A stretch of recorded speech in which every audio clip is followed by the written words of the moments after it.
ಮಹಿಳೆಯರು ಆಭರಣ ಪ್ರಿಯರು ಅಂತ ಹೇಳುವಂಥದ್ದು ನಿತ್ಯ ಸತ್ಯ. ಮನುಷ್ಯ ಬಟ್ಟೆ ಹಾಕಲು ಪ್ರಾರಂಭಿಸಿದಾಗಲೇ ಆಭರಣಗಳ ಆವಿಷ್ಕಾರ ಮಾಡಿದಾನೆ ಅಂತ ಹೇಳಿ ಇತಿಹಾಸ ತಜ್ಞರು ಹೇಳ್ತಾರೆ. ಬೆಳ್ಳಿ ಭೂಮಿಯ ಶಕ್ತಿಯೊಂದಿಗೆ ಸ್ಪಂದಿಸಿದ್ರೆ ಚಿನ್ನ ದೇಹದ ಮೇಲಿನ ಅಗೋಚರ ಶಕ್ತಿಯೊಂದಿಗೆ ಸ್ಪಂದಿಸಿ ತೇಜಸ್ಸನ್ನ ವೃದ್ಧಿಸ್ತದೆ. ರೋಮನ್ನರು 2000 ವರ್ಷಕ್ಕೂ ಮೊದಲೇ ಭಾರತದಿಂದ ವಜ್ರ ಹಾಗೂ ಶ್ರೀಲಂಕಾದಿಂದ ನೀಲಿ ಮಣಿಗಳನ್ನ ಆಮದು ಮಾಡಿಕೊಳ್ತಾ ಇದ್ರು.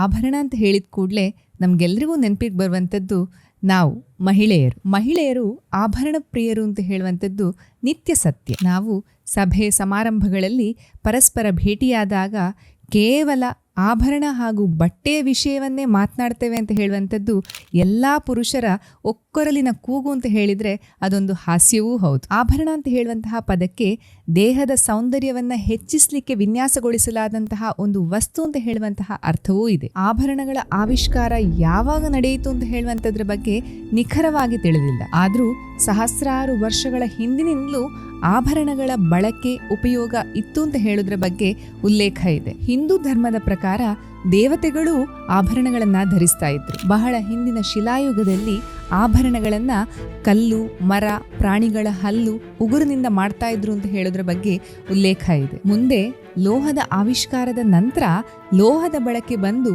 ಈಗ ಅತಿ ಹೆಚ್ಚು ಬೆಲೆ ಬಾಳುವ ಚಿನ್ನ, ಬೆಳ್ಳಿ, ವಜ್ರ, ವೈಢೂರ್ಯದ ಆಭರಣಗಳು ಅತಿ ಹೆಚ್ಚಿನ ಬೇಡಿಕೆಯನ್ನ ಪಡೆದಿದೆ. ಮನುಷ್ಯ ಬಟ್ಟೆ ಹಾಕಲು ಪ್ರಾರಂಭಿಸಿದಾಗಲೇ ಆಭರಣಗಳ ಆವಿಷ್ಕಾರ ಮಾಡಿದಾನೆ ಅಂತ ಹೇಳಿ ಇತಿಹಾಸ ತಜ್ಞರು ಹೇಳ್ತಾರೆ. ಇತಿಹಾಸಕಾರರ ಪ್ರಕಾರ ಮೊದಲ ಬಾರಿಗೆ ಆಭರಣಗಳು ಬಳಕೆಗೆ ಬಂದದ್ದು ಆಫ್ರಿಕಾದಲ್ಲಿ. ಅಲ್ಲಿ 75,000 ವರ್ಷಗಳ ಹಿಂದೆಯೇ ಆಭರಣಗಳನ್ನ ಧರಿಸ್ತಾ ಇದ್ರು ಅಂತ ಹೇಳಿ ಬ್ಲಾಂಬೋಸ್ ಗುಹೆಯಲ್ಲಿ ಸಾಕ್ಷಿ ಸಿಕ್ಕಿರ್ತದೆ. ಕೀನ್ಯಾದಲ್ಲಿ ಆಸ್ಟ್ರಿಚ್ ಪಕ್ಷಿಯ ಮೊಟ್ಟೆಯ ಚಿಪ್ಪಿನಿಂದ ಮಾಡಿದ ಹಾರ ಸಿಕ್ಕಿದ್ದು ಅದನ್ನ 40,000 ವರ್ಷಗಳ ಹಳೆಯದ್ದು ಅಂತ ಹೇಳಿ ಇತಿಹಾಸಕಾರರು ಅಭಿಪ್ರಾಯ ನೀಡಿರ್ತಾರೆ. ಮೆಸೊಪೊಟೋಮಿಯಾದಲ್ಲಿ 5,000 ವರ್ಷಗಳ ಹಿಂದೆಯೇ ಆಭರಣಗಳನ್ನ ಬಳಸ್ತಾ ಇದ್ರಂತೆ. ಪುರಾತನ ಗ್ರೀಸ್ನಲ್ಲಿ ಆಭರಣಗಳ ತಯಾರಿಕೆಗೆ ಲೋಹ ಮತ್ತು ಬೆಲೆ ಬಾಳುವ ಮುತ್ತುಗಳನ್ನ ಬಳಸಲಿಕ್ಕೆ ಪ್ರಾರಂಭ ಮಾಡಿದ್ದು ಕ್ರಿಸ್ತಪೂರ್ವ 1600ರಲ್ಲಿ. ಅದಕ್ಕೂ ಮೊದಲು ಗ್ರೀಕರು ಚಿಪ್ಪುಗಳನ್ನ ಆಭರಣಗಳ ತಯಾರಿಕೆಗೆ ಬಳಸ್ತಾ ಇದ್ರು. ರೋಮನ್ನರು 2000 ವರ್ಷಕ್ಕೂ ಮೊದಲೇ ಭಾರತದಿಂದ ವಜ್ರ ಹಾಗೂ ಶ್ರೀಲಂಕಾದಿಂದ ನೀಲಿ ಮಣಿಗಳನ್ನ ಆಮದು ಮಾಡಿಕೊಳ್ತಾ ಇದ್ರು. ಜಗತ್ತಿನಲ್ಲೇ ಮೊದಲ ಬಾರಿಗೆ ವಜ್ರದ ಗಣಿಗಾರಿಕೆ ಆರಂಭವಾದದ್ದು ನಮ್ಮ ಭಾರತದಲ್ಲಿ ಅಂತ ಹೇಳಿದ್ರೆ ನಾವೆಲ್ಲರೂ ಹೆಮ್ಮೆ ಪಡುವಂತಹ ವಿಷಯ. ಆಭರಣಗಳು ಮನುಷ್ಯನಿಗೆ ಕೇವಲ ಶೃಂಗಾರ ಸಾಧನ ಅಂತ ಹೇಳಿದ್ರೆ ಅದು ತಪ್ಪು. ಭಾರತದಲ್ಲಿ ಆಭರಣಗಳು ಸಂಪ್ರದಾಯದ ಭಾಗ ಮಾತ್ರವಲ್ಲ, ಅದೊಂದು ಸಂಪ್ರದಾಯದ ಗುರುತೂ ಆಗಿರ್ತದೆ. ಇಲ್ಲಿ ಮುಖ್ಯವಾಗಿ ಹಿಂದೂ, ಮುಸ್ಲಿಂ ಹಾಗೂ ಸಿಖ್ ಧರ್ಮಗಳಲ್ಲಿ ಆಭರಣಗಳಿಗೆ ಆಧ್ಯಾತ್ಮಿಕ ಮೌಲ್ಯವಿದೆ. ಭಾರತದಲ್ಲಿ ಯಾವುದೇ ಹಬ್ಬ, ಉತ್ಸವ ಹಾಗೂ ಮಂಗಳ ಕಾರ್ಯಗಳಲ್ಲಿ ಆಭರಣಗಳಿಗೆ ಅದರದ್ದೇ ಆದ ಪೂಜನೀಯ ಭಾವವಿದೆ. ಮದುವೆಗಳಲ್ಲಿ ಮದುಮಗಳಿಗೆ ಉಡುಗೊರೆಯಾಗಿ ನೀಡುವಂತಹ ಚಿನ್ನದ ಆಭರಣಗಳ ಜೊತೆಗೆ ಅದರದ್ದೇ ಆದಂತಹ ಭಾವನೆ ಇರ್ತದೆ. ಇಷ್ಟು ಮಾತ್ರವಲ್ಲ, ಭಾರತದಲ್ಲಿ ಆಭರಣಗಳು ತಲೆಮಾರಿನಿಂದ ತಲೆಮಾರಿಗೆ ವರ್ಗಾವಣೆಗೊಂಡು ನಮ್ಮ ಹಿರಿಯರ ನೆನಪುಗಳು ಕೂಡ ಇದರೊಂದಿಗೆ ಅಡಗಿರ್ತದೆ. ಆಭರಣಗಳ ಇತಿಹಾಸವನ್ನ ನಾವು ಸೂಕ್ಷ್ಮವಾಗಿ ನೋಡ್ಕೊಂಡು ಬಂದೆವು. ಆಭರಣಗಳು ಕೇವಲ ಶೃಂಗಾರ ಸಾಧನ, ಪ್ರತಿಷ್ಠೆಯ ಸಂಕೇತ ಹಾಗೂ ಆಧ್ಯಾತ್ಮಿಕ ಭಾವನೆಗಳ ಜೊತೆಗೆ ಇನ್ಯಾವುದಾದ್ರೂ ವೈಜ್ಞಾನಿಕ ಉಪಯೋಗಗಳನ್ನು ನೀಡ್ತದ ಅಂತ ಹೇಳುವಂಥದ್ದು ನಮ್ಮ ಇಂದಿನ ಅನ್ವೇಷಣಾ ವಿಷಯ. ಹೌದು, ವಿಜ್ಞಾನವೂ ಹೇಳ್ತದೆ ಆಭರಣಗಳನ್ನು ಧರಿಸುವುದರಿಂದ ನಮ್ಮ ದೇಹಕ್ಕೆ ಆರೋಗ್ಯದ ದೃಷ್ಟಿಯಿಂದ ಬಹಳಷ್ಟು ಉಪಯೋಗ ಇದೆ ಅಂತ ಹೇಳಿ. ನಮ್ಮ ಹಿರಿಯರು ಆಭರಣಗಳ ಬಳಕೆಯನ್ನ ಹೇಗೆ ಮಾಡಬೇಕು ಅಂತ ಹೇಳುವುದರ ಹಿಂದೆ ಇರುವಂತಹ ವಿಜ್ಞಾನವನ್ನ ನಾವು ಗಮನಿಸಬೇಕು. ಅವರ ಪ್ರಕಾರ ಸೊಂಟದಿಂದ ಕೆಳಗಡೆ ನಾವು ಧರಿಸುವಂತಹ ಆಭರಣಗಳು ಅಂದ್ರೆ ಉಡಿದಾರ, ಕಾಲ್ಗೆಜ್ಜೆ, ಕಾಲುಂಗುರ ಇದೆಲ್ಲವೂ ಬೆಳ್ಳಿಯದ್ದಾಗಿರಬೇಕು. ಹಾಗೂ ಸೊಂಟದಿಂದ ಮೇಲೆ ಧರಿಸುವಂತಹ ಆಭರಣಗಳು ಅಂದ್ರೆ ಕೈ, ಕುತ್ತಿಗೆ, ಮೂಗು, ಕಿವಿ, ಬೈತಲೆಗೆ ಧರಿಸುವಂಥದ್ದು ಚಿನ್ನದ್ದಾಗಿರಬೇಕು. ಇದರ ಹಿಂದೆ ಬಲವಾದ ವೈಜ್ಞಾನಿಕ ಕಾರಣವೂ ಇದೆ. ಭೂಮಿಯ ಮೇಲಿನ ಸ್ತರದಲ್ಲಿ ಕೆಲಸ ಮಾಡುವ ಶಕ್ತಿಶಾಲಿ ನೆಗೆಟಿವ್ ಎನರ್ಜಿಗಳನ್ನು ನಿಯಂತ್ರಿಸಬಲ್ಲ ಶಕ್ತಿಯುಳ್ಳ ಹಾಗೂ ತೇಜಸ್ಸನ್ನ ವೃದ್ಧಿಸುವಂತಹ ಶಕ್ತಿಯುಳ್ಳ ಚಿನ್ನವನ್ನ ದೇಹದ ಮೇಲ್ಭಾಗದಲ್ಲಿ ಧರಿಸ್ತಾರೆ. ಬೆಳ್ಳಿಯಲ್ಲಿ ರಜೋಗುಣ ಅಂದ್ರೆ ಚೈತನ್ಯ ಹಾಗೂ ಉತ್ಸಾಹವನ್ನು ತುಂಬುವ ಗುಣ ಇರೋದ್ರಿಂದ ಹಾಗೂ ಭೂಮಿಯಿಂದ ಹೊರಬರುವಂತಹ ನೆಗೆಟಿವ್ ಎನರ್ಜಿಗಳು ನಮ್ಮ ಕಾಲಿನ ಮೂಲಕ ದೇಹವನ್ನು ಪ್ರವೇಶ ಮಾಡುವಾಗ ಇದರಿಂದ ರಕ್ಷಿಸಿಕೊಳ್ಳಿಕ್ಕಾಗಿ ದೇಹದ ಕೆಳಭಾಗದಲ್ಲಿ ಬೆಳ್ಳಿಯ ಆಭರಣಗಳನ್ನು ಧರಿಸಬೇಕು ಅಂತ ಹೇಳ್ತಾರೆ. ಸರಳವಾಗಿ ಹೇಳೋದಾದ್ರೆ ಬೆಳ್ಳಿ ಭೂಮಿಯ ಶಕ್ತಿಯೊಂದಿಗೆ ಸ್ಪಂದಿಸಿದ್ರೆ ಚಿನ್ನ ದೇಹದ ಮೇಲಿನ ಅಗೋಚರ ಶಕ್ತಿಯೊಂದಿಗೆ ಸ್ಪಂದಿಸಿ ತೇಜಸ್ಸನ್ನ ವೃದ್ಧಿಸ್ತದೆ. ಈಗ ಪ್ರತಿಯೊಂದು ಆಭರಣಗಳು ಆರೋಗ್ಯದ ದೃಷ್ಟಿಯಿಂದ ನಮಗೆ ಹೇಗೆ ಉಪಯೋಗ ಆಗ್ತದೆ ಅಂತ ಹೇಳೋದನ್ನ ನೋಡೋಣ. ಉಂಗುರ. ನಾವೆಲ್ಲರೂ ಉಂಗುರ ಬೆರಳಿಗೆ ಉಂಗುರವನ್ನ ಧರಿಸ್ತೇವೆ.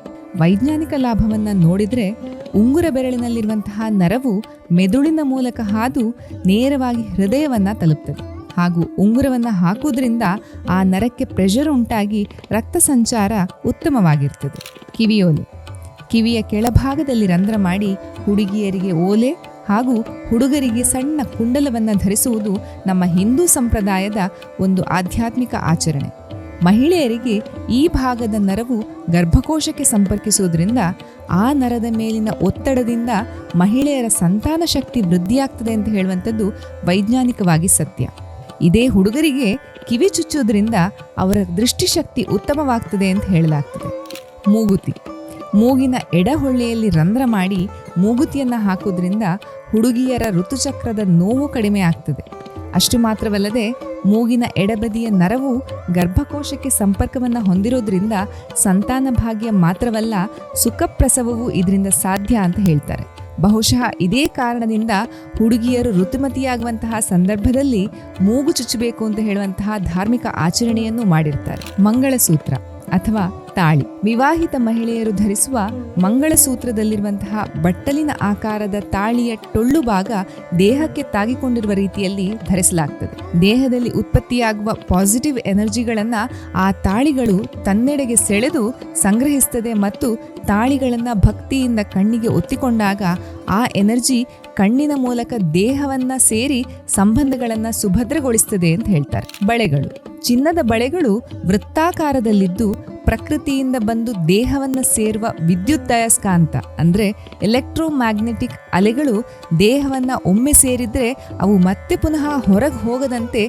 ತಡೆಯುತ್ತದೆ. ಅಗೋಚರವಾದ ಈ ಶಕ್ತಿಯು ಕೈಯಿಂದ ಪ್ರಾರಂಭಗೊಂಡು ಕಾಲುಗಳ ತನಕ ವ್ಯಾಪಿಸಿ ಮಹಿಳೆಗೆ ಮನೋಸ್ಥೈರ್ಯವೂ ಹೆಚ್ಚಾಗ್ತದೆ. ರೇಖಿ ವಿದ್ಯೆಯನ್ನ ತಿಳ್ಕೊಂಡವರು ಈ ಶಕ್ತಿಯ ಮಹತ್ವವನ್ನು ತಿಳ್ಕೊಂಡಿರ್ತಾರೆ. ನೆತ್ತಿ ಬೈತಲೆ ಅಥವಾ ಮುಂದಲೆ ಅಂತಲೂ ಕರೀತಾರೆ. ತಲೆಗೆ ಬಳಸುವ ಈ ಆಭರಣ ತಲೆಯ ಹಾಗೂ ದೇಹದ ಉಷ್ಣತೆಯನ್ನ ನಿಯಂತ್ರಿಸುವಲ್ಲಿ ಕೆಲಸ ಮಾಡ್ತದೆ. ಸೊಂಟದ ಡಾಬು. ಈ ಆಭರಣ ಋತುಚಕ್ರದ ಸಮಸ್ಯೆಯನ್ನ ದೂರ ಮಾಡ್ತದೆ. ಅಷ್ಟೇ ಅಲ್ಲದೆ ದೇಹದ ತೂಕವನ್ನು ಸಮತೋಲನದಲ್ಲಿ ಇಡ್ತದೆ. ಕಾಲ್ಗೆಜ್ಜೆ.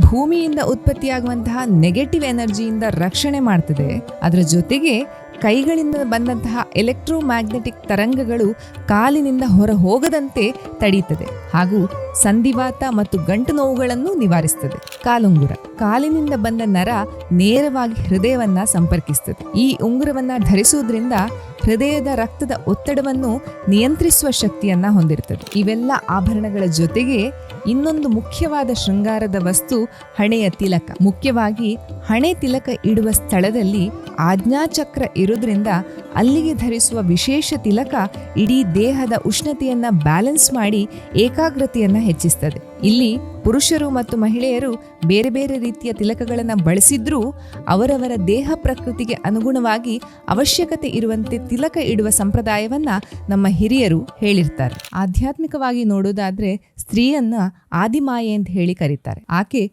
ರಜೋಗುಣೆ ಅಂದ್ರೆ ಸದಾ ಕ್ರಿಯಾಶೀಲಳಾಗಿರುವವಳು. ಇದಕ್ಕಾಗಿಯೇ ಇವಳನ್ನ ಕರ್ಮರೂಪಿ ಶಕ್ತಿ ಅಂತ ಹೇಳಿ ಪರಿಗಣಿಸಲಾಗ್ತದೆ. ಆಭರಣಗಳಲ್ಲಿರುವಂತಹ ತೇಜಸ್ಸು ಸ್ತ್ರೀಯಲ್ಲಿರುವಂತಹ ದೇವತ್ವವನ್ನ ಜಾಗೃತಗೊಳಿಸಿ ಅವಳ ಮೂಲ ಪ್ರಕೃತಿಯೆಡೆಗೆ ಕೊಂಡೊಯ್ತದೆ. ಅಂದ್ರೆ ಅವಳ ರಜೋತತ್ವದಿಂದ ಮೋಕ್ಷ ಪ್ರಾಪ್ತಿಯನ್ನ ಕರುಣಿಸ್ಲಿಕ್ಕೆ ಆಭರಣಗಳು ಅವಶ್ಯ ಅಂತ ಹೇಳಲಾಗ್ತದೆ. ವೈಜ್ಞಾನಿಕವಾಗಿ ಆಭರಣಗಳ ಮಹತ್ವ ಏನು ಅಂತ ಹೇಳಿ ಈಗ ನಾವು ತಿಳ್ಕೊಂಡೆವು. ಹಾಗಾಗಿ ಕಿವಿ ಚುಚ್ಚುವಂಥದ್ದು, ಮೂಗುತಿ ಹಾಕುವಂಥದ್ದು ಇವೆಲ್ಲ ಮೂಢನಂಬಿಕೆ ಅಂತ ಹೇಳುವಂತಹ ಈ ಕಾಲದಲ್ಲಿ ಅದರ ವೈಜ್ಞಾನಿಕತೆಯನ್ನು ಸ್ವಲ್ಪ ಅರ್ಥ ಮಾಡಿಕೊಂಡ್ರೆ ಒಂದು ಸ್ವಸ್ಥ ಹಾಗೂ ಆರೋಗ್ಯಕರ ಸಮಾಜದ ನಿರ್ಮಾಣ ಆಗ್ಬೋದು ಅಂತ ಹೇಳುವಂತಹ ಆಶಯದೊಂದಿಗೆ ಇನ್ನೊಂದು ಇಂಟ್ರೆಸ್ಟಿಂಗ್ ವಿಷಯವನ್ನು ಮುಂದಿನ ವಿಡಿಯೋದಲ್ಲಿ ನಿಮ್ಮೊಂದಿಗೆ ಹಂಚ್ಕೊಳ್ಳಿಕ್ಕೆ ಬರ್ತೇವೆ ಟೀಮ್ ಅನರ್ಥಿಂಗ್ ಅನ್ವೇಷಣೆಯಲ್ಲಿ. ಈ ವಿಡಿಯೋ ನಿಮಗೆ ಇಷ್ಟ ಆಗಿದ್ದಲ್ಲಿ please like, share and subscribe.